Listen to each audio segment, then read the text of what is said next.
Ndaloj gjithçka që po bën tani. Lëre telefonin, lëre zhurmën, lëre mendimet, sepse ka një mesazh urgjent, jo nga njeriu, jo nga rrjeti social, jo nga bota, por nga Zoti i gjithësisë, krijuesi yt, ai që të ka formuar para se të lindesh. Dhe mesazhi i tij nuk është i përgjithshëm, është personal, me emrin tënd, për situatën tënde, për këtë moment specifik të jetës sate. Zoti po të thërret me emër tani, jo nesër, jo në kish, jo kur të jesh gati, por sonte, pikërisht tani, pikërisht ashtu siç je. Dhe pyetja e vetme që ka rëndësi sonte është kjo. Do ta dëgjosh? Jetojmë në një botë të mbushur me zhurmë. Zhurmë e telefonave, zhurmë e lajmeve, zhurmë e mendimeve tona, zhurmë e pritshmërive të tjerëve, zhurmë e frikave tona, zhurmë e të kaluarës dhe e të ardhmes njëkohësisht. Dhe në mes të kësaj zhurme të pafundme, shumë prej nesh kemi humbur aftësinë për të dëgjuar zërin më të rëndësishëm që ekziston, zërin e Zotit. Jo sepse ai nuk flet, por sepse zhurma e botës e ka bërë pothuajse të pamundur ta dëgjojmë.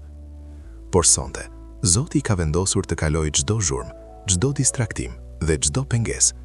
Ka vendosur të flasë drejt për drejt me zemrën tënde, me emrin tënd, për situatën tënde, për këtë moment specifik të jetës sate.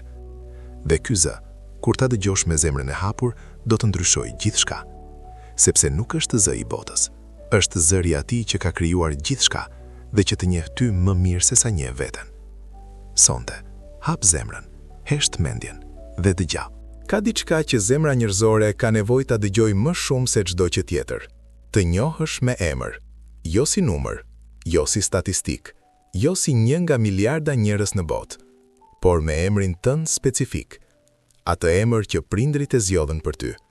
Atë emër që miqtë e afërt e thrasin kur kanë nevojë për ty. Atë emër që është i lidhur me gjithçka që je dhe gjithçka që ke kaluar. Dhe e vërteta mahnitse e mesazhit të sotëm është kjo. Zoti i gjithësisë, krijuesi i çdo ylleje dhe çdo detaje të ekzistencës, të njoh me emër. Jo në mënyrë të përgjithshme, jo si koncept abstrakt, por me njohurinë e plotë dhe të thellë të Atij, që të ka formuar brenda barkut të nënës sate, që ka numëruar çdo qime të kokës sate, që ka njohur çdo mendim tënd para se ta mendoje vet. Ai di emrin tënd, di historinë tënde, di dhimbjen tënde, di ëndrat e fshehura të zemrës sate, ato që nuk i ke treguar as vetes. Di dështimet që ke mbajtur me turp në heshtje. Di betejat e padukshme që ke luftuar çdo ditë. Dhe me gjithë këtë njohje të plot, të thërret me emër sonte. Jo sepse je i e përsosur, por sepse je i dashur plotësisht dhe i njohur plotësisht nga ai që ka çdo arsye për të dashur. Tani vjen pjesa që zemra jote ka pritur ta dëgjojë. Çfarë saktësisht Zoti dëshiron të thotë sonte me emrin tënd? Dhe mesazhi i tij nuk është i përgjithshëm, është i personalizuar për situatën tënde specifike, për dhimbjen tënde specifike, për pyetjet e tua specifike. Mesazhi i parë, të dua. Jo si frazë fetare e zbrazët, por si e vërteta më thelbësore e ekzistencës. Dashuria e Zotit për ty është personale, e thellë dhe e pakushtëzuar. Dashuri që nuk varet nga suksesi yt, dashuri që nuk zvoglohet nga dështimet e tua, dashuri që nuk ndryshon me humorin tënd, dashuri që ishte atje para se të lindesh dhe do të jetë atje pas çdo gjëje. Mesazhi i dytë, të shoh. Shoh lodhjen tënde, shoh luftën tënde, shoh buzëqeshjen e rreme që vesh para të tjerëve, ndërkohë që brenda je i shkatërruar. Shoh çdo gjë dhe të dua gjithsesi, pa kushte dhe pa rezerva. Mesazhi i tretë, ke një qëllim. Jo jeton rastësisht, jo je aksident kozmik. Ke një qëllim specifik dhe të papërsëritshëm, diçka që vetëm ti mund ta bësh, vetëm ti mund ta sjellsh në botë, vetëm ti mund ta jetosh. Dhe mesazhi i katërt, dhe ndoshta ai që zemra jote ka nevojë ta dëgjojë sonte më shumë se të gjithë. Nuk të kam braktisur. Jam këtu. Gjithmonë kam qenë këtu. Ka një pyetje që ndoshta po lëviz në mendjen tënde tani. Pse sonte? Pse pikërisht kjo natë? Pse jo një natë tjetër, një kohë tjetër, një moment tjetër? Dhe përgjigjja e kësaj pyetjeje është kaq e rëndësishme sa do të ndryshojë mënyrën se si sheh çdo gjë që po ndodh në jetën tënde tani. Zoti të thërret sonte specifike, sepse sonte je pikërisht aty ku ke nevojë të jesh për ta dëgjuar mesazhin e tij. Jo aksidentalisht, jo rastësisht, por me precizion hynor. Ai ka orkestruar çdo detaj të kësaj nate, çdo rrethan që të solli këtu, çdo vendim të vogël që bëre sot, vetëm dhe vetëm për të sjellë në këtë moment specifik të takimit me të. Zoti të thërret sonte, sepse ka diçka specifike që duhet të ndodhë mes teje dhe tij para se të vazhdosh. Ndoshta ka një plag që ka nevojë për shërim, dhe koha e shërimit është sonte. Ndoshta ka një vendim të rëndësishëm që pret, dhe drejtimi yt vjen sonte. Ndoshta ka një bar që ke mbajtur shumë gjatë, dhe çlirimi yt është sonte. Ndoshta ka një besim i thellë që duhet të lindë brenda teje, dhe nata e lindjes së tij është sonte. Zoti nuk von kurrë dhe nuk vjen kurrë herët. Vjen gjithmonë saktësisht në kohën e duhur. Dhe koha e duhur për ty është pikërisht sonte. Është një e vërtetë e rëndësishme dhe e vështirë që duhet ta trajtojmë me ndershmëri të plotë sonte. Çfarë ndodh kur Zoti thërret dhe ne shpërfillim? Kjo pyetje nuk është për të friksuar, është për të ndriçuar. Sepse shpërfillja e thirrjes së Zotit nuk ndëshkohet menjëherë me bubullim dhe rufeja, por ka pasoja të thella dhe të qeta që shpallosin gradualisht në jetën e njeriut. E para, çdo herë që shpërfillim thirrjen e Zotit, zemra jon bëhet pak më e vështirë. Ashtu si muskuli që nuk ushtrohet dobësohet gradualisht, zemra që nuk i përgjigjet Zotit gradualisht humbet ndjeshmërinë e saj shpirtërore. Fillon të dëgjoj më pak qartë, fillon të ndjej praninë e Zotit më pak intensivisht, fillon të gjej lutjen më të vështirë dhe më të largët. E dyta, shpërfillja e thirrjes do të thotë humbja e mundësive specifike që Zoti kishte hapur vetëm për atë moment. Disa dyer hapen vetëm një herë, dhe kur koha e tyre kalon, mbyllen. E treta, dhe ndoshta më e rëndësishmja, shpërfillja e thirrjes do të thotë vazhdimi i jetës pa qëllimin dhe drejtimin hyjnor. Do të thotë të vazhdosh të mbash vetë barrën që Zoti dëshironte ta merrte. Do të thotë të humbasësh paqen, gëzimin dhe fuqinë që vijnë vetëm nga marrëdhënia e thellë me të. Por lajmi i mirë, dhe ky është mesazhi i vërtet, Zoti është duke thirrur sonte, dhe ende nuk është vonë. Tani vjen pjesa më praktike dhe më e rëndësishme e mesazhit të sotëm.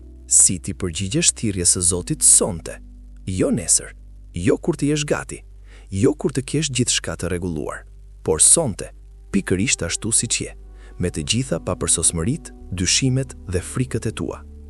Hapi i parë është heshtja e qëllimshme. Vendos telefonin, fik televizorin, largoj distraksionet dhe krijo hapësirën e heshtjes, ku zëri i Zotit mund të dëgjohet. 5 minuta heshtje e qëllimshme para Zotit ka fuqi më të madhe shpirtërore se 5 orë aktivitet fetar pa praninë e tij. Hapi i dytë është ndeshmëria e plotë. Thuaj i Zotit saktësisht ku je sonte, jo fjalët e duhura fetare, por fjalët e zemrës sate të zhveshur. Jam i lodhur, nuk kuptoj. Jam i friksuar, kam nevojë për ty. Kjo ndeshmëria e thjesht është porta e hapur e takimit të vërtet. Hapi i tretë është vendimi i qëllimshëm i dorëzimit, jo dorëzimi i dëshpërimit, por dorëzimi i besimit. Zot, zgjedh të besoj, zgjedh të t'i lë gjithçka ty, zgjedh ta pranoj thirrjen tënde sonte. Dhe hapi i katërt, qëndro, mos u ngut, mos e mbush heshtjen me fjalë, qëndro i hapur dhe prit, sepse Zoti që të ka thirrur me emër sonte, do të përgjigjet me praninë e tij në mënyra që nuk i ke përjetuar kurrë. Dua të tregoj çfarë ndodh saktësisht, shpirtërisht, praktikisht dhe supernaturalisht në momentin kur i përgjigjesh thirrjes së Zotit sonte. Sepse shumë prej nesh kemi një ide të gabuar se përgjigja ndaj Zotit është diçka e largët, abstrakte dhe e paprekshme, por e vërteta është krejt ndryshe. Gjëja e parë që ndodh, qielli lëviz. Kur një zemër njerëzore i përgjigjet thirrjes hyjnore, forcat shpirtërore aktivizohen në favorin tënd me fuqi të pabesueshme. Dyer që ishin të mbyllura fillojnë të lëkunden, zinxhir që të mbanin fillojnë të çahen, rrugë që dukeshin të bllokuara fillojnë të hapen. Gjëja e dytë, paqja e pabesueshme. Jo paqja e rrethanave të zgjidhura, por paqja e pranisë së Zotit që kalon çdo kuptim njerëzor. Paqja që qëndron edhe kur situata nuk është ndryshuar ende. Gjëja e treta, qartësia e drejtimit. Konfuzioni që të ka mbajtur të bllokuar papritur fillon të qartësohet. Jo gjithçka me njëherë, por hapi i ardhshëm bëhet i qartë. Gjëja e katërt, forca e rinovuar. Lodhja e thellë shpirtërore që ke mbajtur fillon të zëvendësohet nga një energji e re dhe e freskët, jo njerëzore, por hynore. Dhe gjëja e pestë dhe më e mrekullueshme, ndjenja se je i njohur plotësisht dhe i dashur plotësisht njëkohësisht. Kjo ndjenjë e vërtet dhe e thellë ndryshon gjithçka. Historia e besimit është e mbushur me njerëz të zakonshëm, njerëz me frika, me dyshime, me të kaluara të ndërlikuara, që dëgjuan thirrjen e Zotit dhe zgjodhen të përgjigjeshin. Dhe ajo përgjigje e thjesht ndryshoi jo vetëm jetën e tyre, po ndryshoi historinë e gjithë njerëzimit. Mendoje Mojsiun, një njeri me të folur të vështirë, me të kaluar të ndërlikuar, duke ruajtur delet në shkretëtir, kur Zoti e thirri nga driza e zjarrt. Ai kishte 1000 arsye për të mos u përgjigjur, por u përgjigj dhe çliroi një kom të tërë. Mendoje Mariamen, një vajzë e re, e panjohur, nga një qytet i vogël pa rëndësi, kur engjëlli i Zotit i erdhi me thirrjen më të jashtëzakonshme në histori. Ajo kishte çdo arsye njerëzore për të refuzuar, por u përgjigj me fjalët: "Ja shërbëtorja e Zotit, qoftë sipas fjalës sate." Dhe nga ajo përgjigje e thjesht lindi shpëtimtari i botës. Mendoje Pietrin, peshkatar i zakonshëm, pa edukim të lartë, pa kredenciale të mëdha, kur Jezusi i tha: "Ndiqmë." Ai la gjithçka dhe u përgjigj. Dhe nga ajo përgjigje e menjëhershme u bë shtimlla e kishës që ka ndryshuar botën. Çdo njeri i madh në histori ka një moment të thirrjes dhe një moment të përgjigjes. Momenti yt i thirrjes është sonte, dhe përgjigjja jote, sado e vogël, sado e pasigurt, mund të ndryshojë gjithçka. Kemi arritur në momentin më të rëndësishëm të kësaj nate. Momentin e përgjigjes personale dhe të drejtë për drejtë ndaj thirrjes së Zotit. Jo si ritual, jo si performancë fetare, por si bisede vërtet dhe e thellë mes zemrës sate dhe Zotit që të ka thirrur me emër sonte. Dua të udhëheq nëpërmjet kësaj lutjeje të thjeshtë por të fuqishme, fjalë pas fjale. Dhe nëse zemra jote e ndjen çdo fjalë si të veten, thuaje me zë të lartë ose me heshtje të plotë të brendshme. O Zot, dëgjoj thirrjen tënde sonte. E dëgjoj me emrin tim, e dëgjoj për situatën time. Dhe sonte zgjedh t'i përgjigjem. Njoh se kam qenë i largët. Njoh se zhurma e botës ka mbuluar zërin tënd. Por sonte zgjedh heshtjen, zgjedh praninë tënde mbi çdo gjë tjetër. Jam i lodhur nga barra që kam mbajtur vet. Jam i lodhur nga lufta e vetme. Jam i lodhur nga jetesa pa drejtimin tënd. Dhe sonte zgjedh të lë gjithçka në duart e tua. Ti më njeh me emër. Ti sheh çdo gjë. Ti ke një plan për mua që kalon çdo gjë që mund t'i imagjinoj. Dhe sonte zgjedh të besoj. Jo sepse kuptoj gjithçka, por sepse kam njohur dashurinë tënde dhe nuk mund të kthehem mbrapa. Jam këtu, Zot. Jam i hapur. Fol, sepse shërbëtorja yt po dëgjon.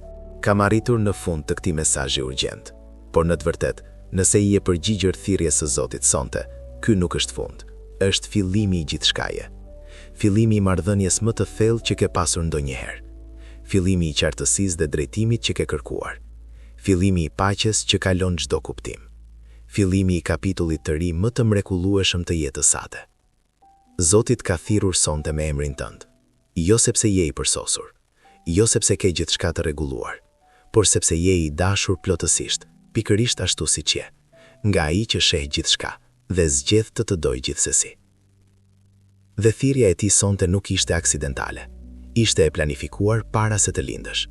Ishte e orkestruar me precizion hynor dhe ishte e destinuar specifike për zemrën tënde, për këtë natë, për këtë moment, për pikërisht aty ku je sonte. Nëse ke bërë lutjen e përgjigjes sonte, dije se qielli e ka dëgjuar.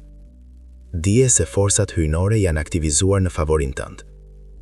Dije se Zoti që të ka thirrur me emër do të drejtoj, do të mbroj dhe do të çojë drejt gjithçkaje që ka planifikuar për ty. Hapi i ardhshëm nuk është i vështirë, është i thjeshtë. Qëndro afër, qëndro i hapur, qëndro besnike dhe dëgjo, sepse Zoti që foli sonte do të vazhdoj të flasë çdo ditë të jetës sate. Nëse kjo video preku zemrën tënde sonte, shkruaj në komente, dëgjoj Zoti im dhe tregom çfarë ndjen sonte pas këtij mesazhi. Dua ta di se si ka prekur zemrën tënde thirrja e Zotit Ndaje këtë video me dikë që ndje se Zoti është larg, sepse ndoshta ky mesazh urgjent është pikërisht thirrja që ai person ka pritur ta dëgjojë sonte. Abonohu dhe aktivizo njoftimet, sepse çdo javë kemi mesazhe të reja që mund të ndryshojnë jetën tënde. Dhe mbaj mend gjithmonë, Zoti nuk ka ndalur së thërrituri me emrin tënd. Ai thërret sonte, ai do të thërras nesër. Dhe çdo herë që i përgjigjesha, çdo herë, jeta jote ndryshon.